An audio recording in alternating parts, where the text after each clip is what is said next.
If you're a mid-level to C-suite leader who wants to own your growth and figure out your next small, brave move to achieve your leadership goals, you are in the right place. Welcome to the Small Brave Moves podcast, a weekly deep dive on how to be braver in leadership and in life for exceptional results. I'm your host, Nicole Bianchi, best-selling author, certified master executive coach, NSA certified speaking professional, chief bravery officer, and tough talk expert. If you're ready to become a better, braver, and more authentic leader, let's dive in. Welcome to the Small Brave Moves podcast. Today, I'm honored to introduce a leader who has spent more than 3 decades dedicated to serving others and building organizations that make a meaningful difference in people's lives. Amy Birkel is the Chief Operating Officer of Heritage Communities, where she oversees a portfolio of 24 senior living communities across 6 states. She's built an extraordinary career leading teams, growing organizations, and navigating the complex challenges that come with caring for some of our most vulnerable populations. But what I admire most about Amy is that she leads through both strength and heart. And I'm so grateful that she sat down with me for a conversation about what happens when high-achieving leaders realize that rescuing is not the same as leading, why letting go of control can be one of the hardest acts of leadership, and how the journey of conquering yourself often requires us to redefine success, trust others more deeply, and extend grace to ourselves along the way. We also talk about servant leadership, working motherhood, navigating uncertainty, finding peace amongst pressure, and why taking care of yourself is not selfish. It's essential if you want to serve others well. So whether you're leading a team, raising a family, growing an organization, or simply trying to step into that next version of yourself, Amy's wisdom, vulnerability, and experience will leave you with plenty to reflect on. Please join me in welcoming the incredible Amy Birkel to the Small Brave Moves podcast.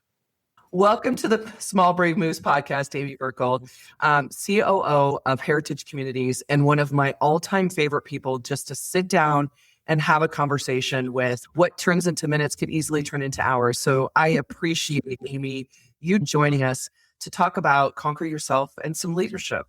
Awesome. Thanks, Nicole. I am thrilled to be here. It's always fun to be with you. And yes, we never have trouble having a conversation together.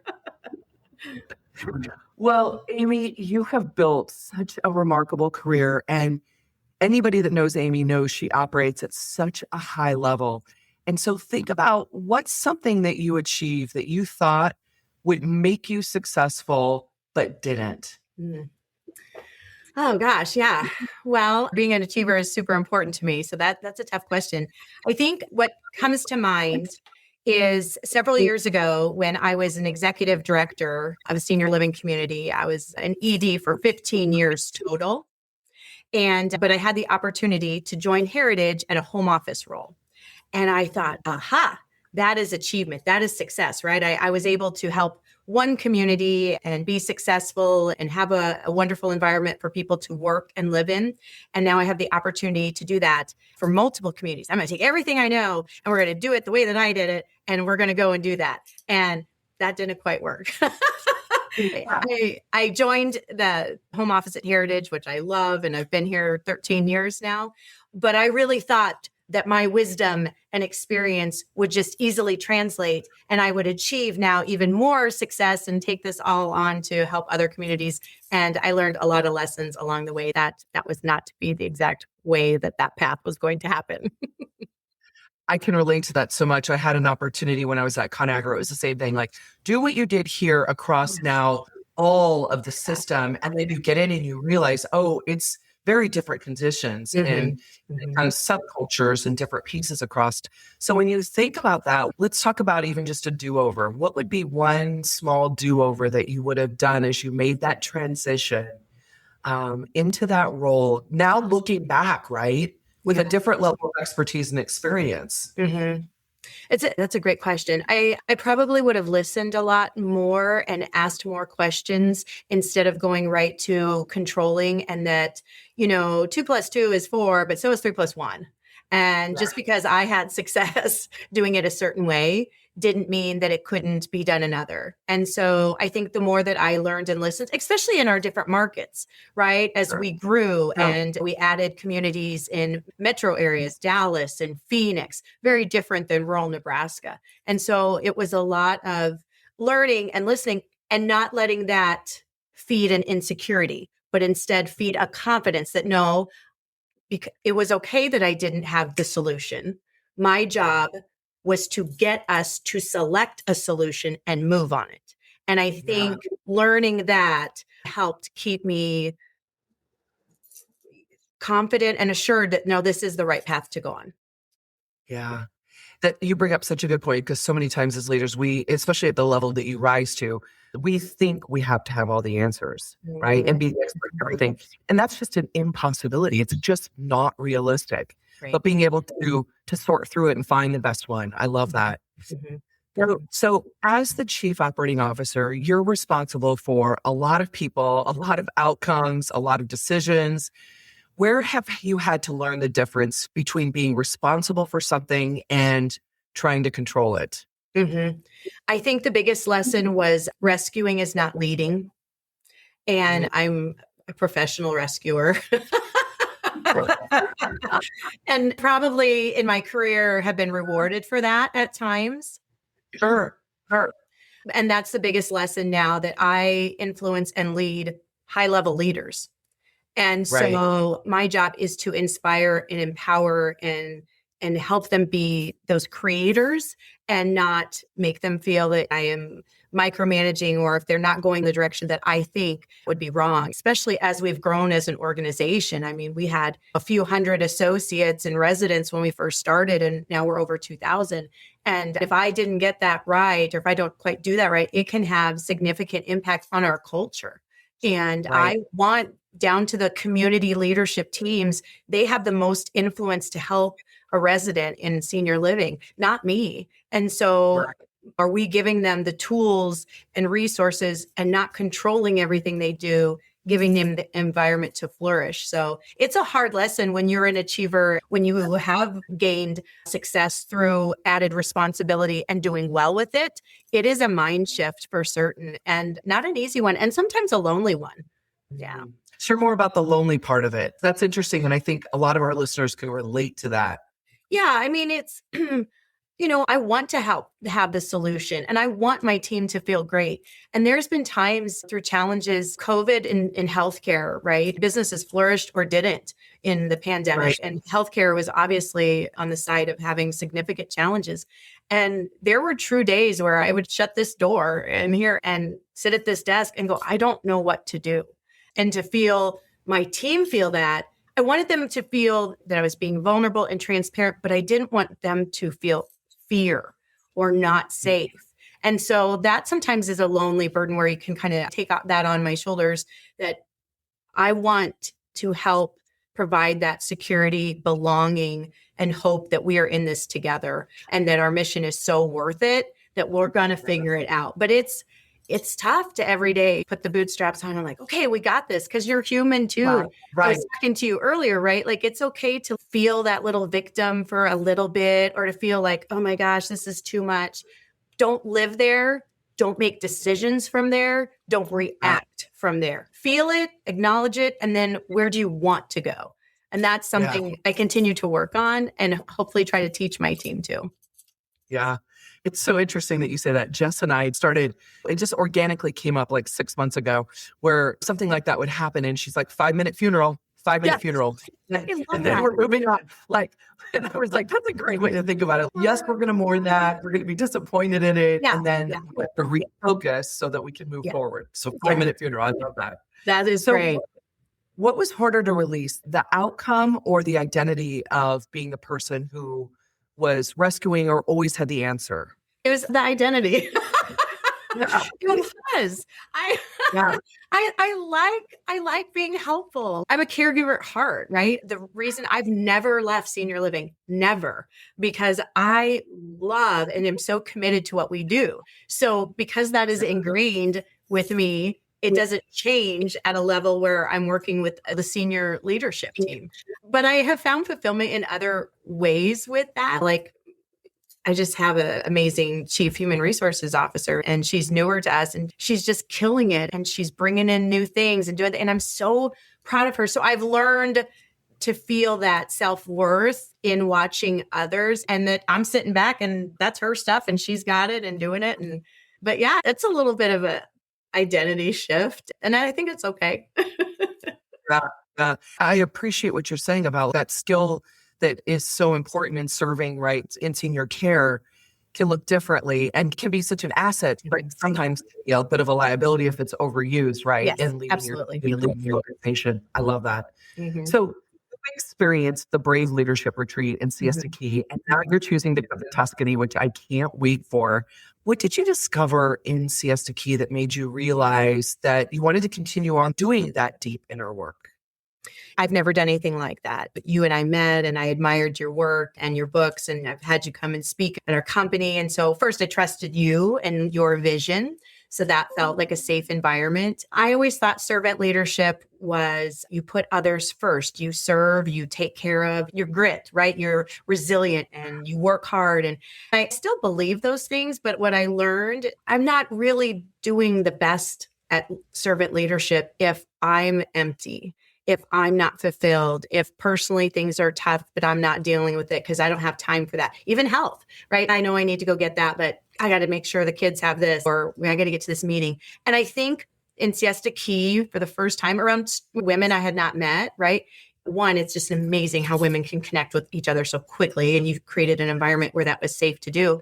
But two, I'm like, no, I actually can be a better servant leader by taking care of myself and recognizing it's okay to not resent some of the things that you couldn't do or you didn't do and missed out on, especially being a working mom. It's okay to let that go and not be angry at that person and just recognize where you want to go moving forward. And I felt like that was a definite shift for me. I remember sitting on the beach and I didn't work. I didn't open up emails when we had free time. And I was texting my daughters, we're going to be on a great new chapter together. And I'm excited. So the invitation then to continue that a year later is just thank you for that gift and that opportunity. But it's the first time I've ever done anything like that for myself. And I'm grateful to you.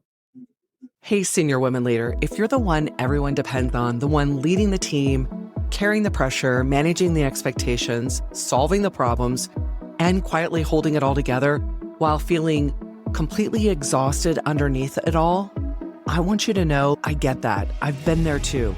And more importantly, you don't have to keep leading this way. And that's why I created the Brave Lead Her Ship Retreat experience.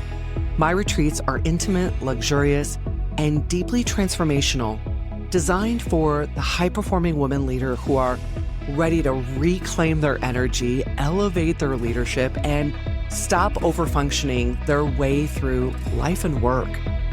It's not a conference, it's not surface-level networking or another room where you have to perform, prove, or hold everything together. It's a deeply curated circle where you get to breathe, be held, think clearly again, reconnect with yourself, and grow alongside some extraordinary women leaders who truly understand the weight that you carry. Every detail is intentionally designed to support that, from the luxurious accommodations to the all-inclusive experience to the executive level coaching, brave conversations, integration time, and restorative wellness experiences woven throughout the retreat. You'll walk away with greater clarity, stronger boundaries, renewed energy, and a completely different way of leading that your team and your family will feel immediately. If that sounds exactly what you need right now, I'd love to personally invite you to explore one of my upcoming retreats at the link in the show notes. Maybe I'll see you soon in the rolling hills of Tuscany, or on the quartz sand beaches of Siesta Key, or maybe even in the energy vortex of Sedona. I'd be honored to hold space for you at the next Brave Leadership Retreat. I love that. I can so relate to the the children piece, especially for 16 years working in a high powered Fortune 300. And as much as I tried to be present, the things I missed out on and the things that got half done and I remember and them talking about how much I traveled specifically. And that was part of some of the roles I had to do. And I remember actually creating almost like a mini ceremony to forgive myself. Like, you have to forgive yourself for that. You have to really have to let go, because if I carry it forward, it's not doing any good for myself, for my family, right? For the work that we're trying to do. It's so true, Nicole. I just had lunch about 2 weeks ago with a younger, less experienced executive director, been in the role 6 months, has 3 kiddos, 7 to 14. And sitting at lunch at the end, she was tearful and she said, "Can I ask you, do you have regrets, things that you regret when you weren't there for your children?"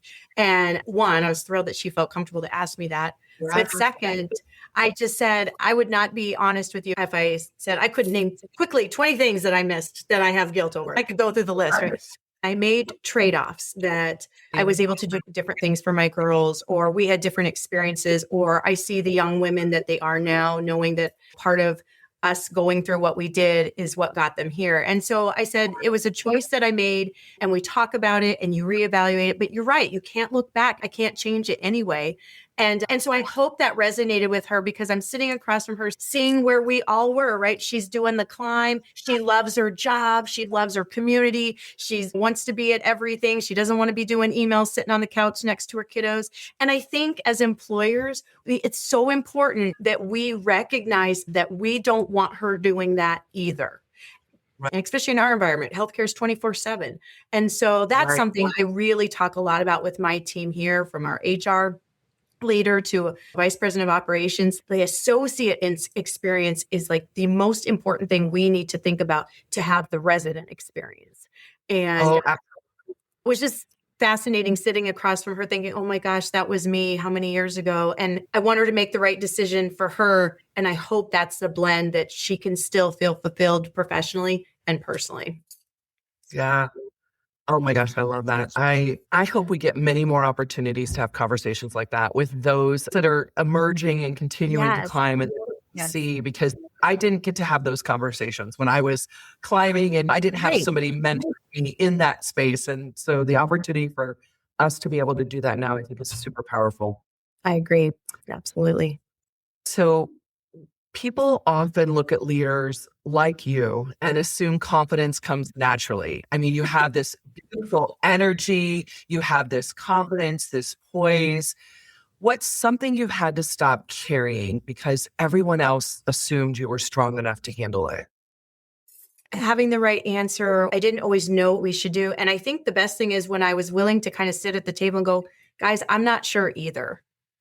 But I know we care enough and there's enough passion in this room for our cause that we'll figure something out. And I will say, not to talk about COVID a lot, but that really was the first time I really did not know what to do. My governing bodies didn't know what to do. Regulation, your sister community down the road didn't know what to do.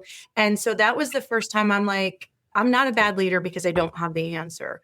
I would be a bad leader if I didn't push for progress and action. Yeah. And so I think that even when I make wrong decisions, we did something. And I think making sure that I revisit that, we talk with the team. I admit where I went wrong. That was a misstep. I wouldn't do it again. Here's what I learned.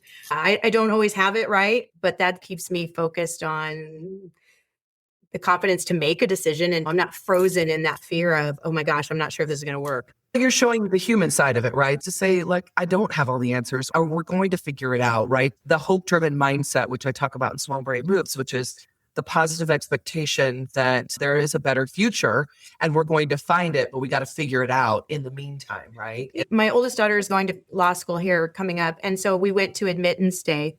And it's a room full of brilliant kids, right? There's 50 of them in the room. And one of the professors says, for the first time, you're not going to get an A. There's a curve and you're not going to be the best. Do you want to get the best grade, or do you want to be the best attorney? And how you do that is, seriously, Nicole, this is what he said. He said, you have to be brave in class. You have to be willing to speak up, to say your opinion, to raise. And I'm like, he's exactly right. You just have to do something, be in the room and be willing to go, I'm going to throw this out there, right? We have a thing in our office. We talk about no bad brainstorm, right? And people will say, no bad brainstorm right before maybe they say something kind of wild or goofy, but that kind of sets a culture of, let's really be creative and open-minded. And so I love that. And what a powerful way to set up the beginning for them, right? Like letting them know. I got goosebumps when you said you just have to be brave in the room. And like sharing your unformulated opinions early on can be very challenging, right? Very intimidating. Right. And so tell our listeners, who are you when you're not the leader, the fixer, or the person who everyone depends on? Oh, I think I'm always trying to seek peace. I'm very strong in my faith.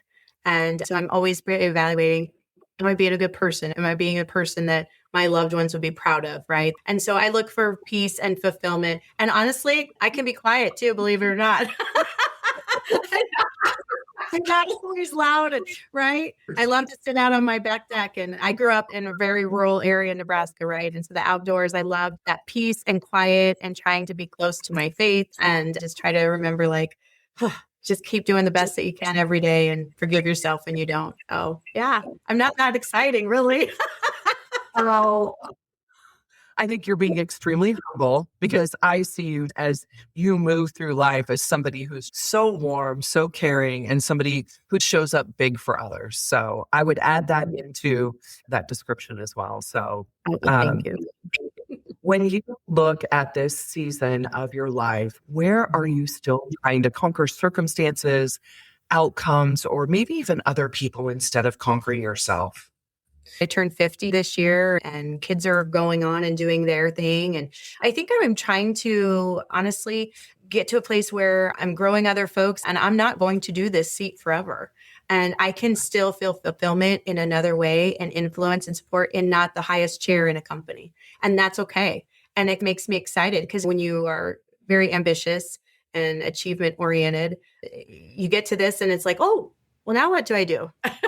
And so I'm challenging myself through you, honestly, through these retreats to reevaluate my personal core values. Have they changed as you go from being a mother of young children? I think empowering others, like it's this new generation, obviously with my passion for working with older adults, I want Gen Z to invite them in and I want them to get excited. Our aging society needs a workforce that cares about them. And so I'd love to inspire and work with young people to come in multiple ways, whether it's leadership or dining, culinary, like there's so many components. And so that would be a great legacy. Like, hey, I've achieved this, but I want others to feel what I felt and that reward of working with people in the grand finale of their life. It is an honor. I have this book that was done by the Jewish Federation years ago, and it's Omaha residents that were Holocaust survivors. And it's their picture and a brief story. And I have these tabs on every single one of these people that were one of my residents. And this is my why. This is why I work hard and I want us to do better as an industry. And I want people excited about caring for older adults. So I guess that's how I would want to help influence others and empower them. Okay, final question for those listening. What does conquering yourself look like for you right now? It's okay to fail and mess up and still have my confidence. I'm in a seat right now where we're growing as an organization and we're growing rapidly. And it's okay not to lose myself and my vision in that. I still have a strong voice. And I do think I helped get us here. I can help get us to the next level. And I think that gets challenged a lot. And I'm going to prove to myself, I can do that. I've never done it. When I had 10 buildings, I never had 15. Well, now we have 25, right? So I know that I can. So conquering my concern or worry over growth. Yeah. So for the listeners, if you could give them one piece of advice on the conquering yourself journey, what would it be?